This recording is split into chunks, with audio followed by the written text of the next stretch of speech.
Moi moi! Ollaan täällä Spartan Sport Centerillä Turussa. Ja tää lähtee spartalaisille ja kaikille, jotka haluaa treenaa kovaa. Tehdään semmonen liike kuin sweep burpee. Eli yhdistellään vähän toiminnallista harjoittelua ja breikkitekniikkaa. Samalla saadaan vähän uudenlaista kyykkyhommaa sinne messiin. Eli vaihtelu virkistää. Lähdetään katsomaan, miten liike toimii. Ensin eka meidän pitää osata sweepi.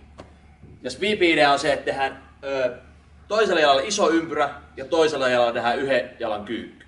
Homma näyttää tältä. Iso ympyrä ja yhden jalan kyykky. Näin. Sitten hypätään taakse. Punnerus. Ylös. Ja burpee loppu. Hyvä. Toinen jalka. Jämäkkä askel.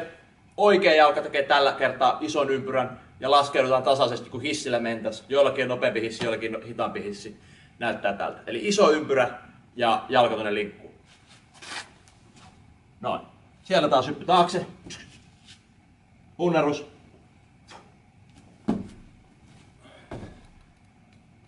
Siinä lyhykäisyydessään hitaasti.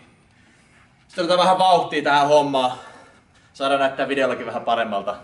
Ja tee 5+5, niin lupaa, että syke on katossa. Tää on vähän skidisti rankempi kuin perusburpee.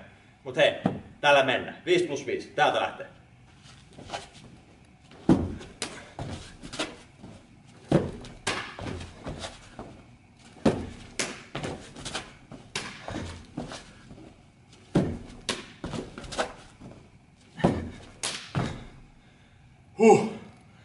Kymppi täynnä.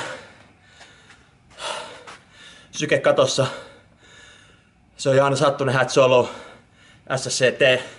Spartan Sport Center. Kiitos.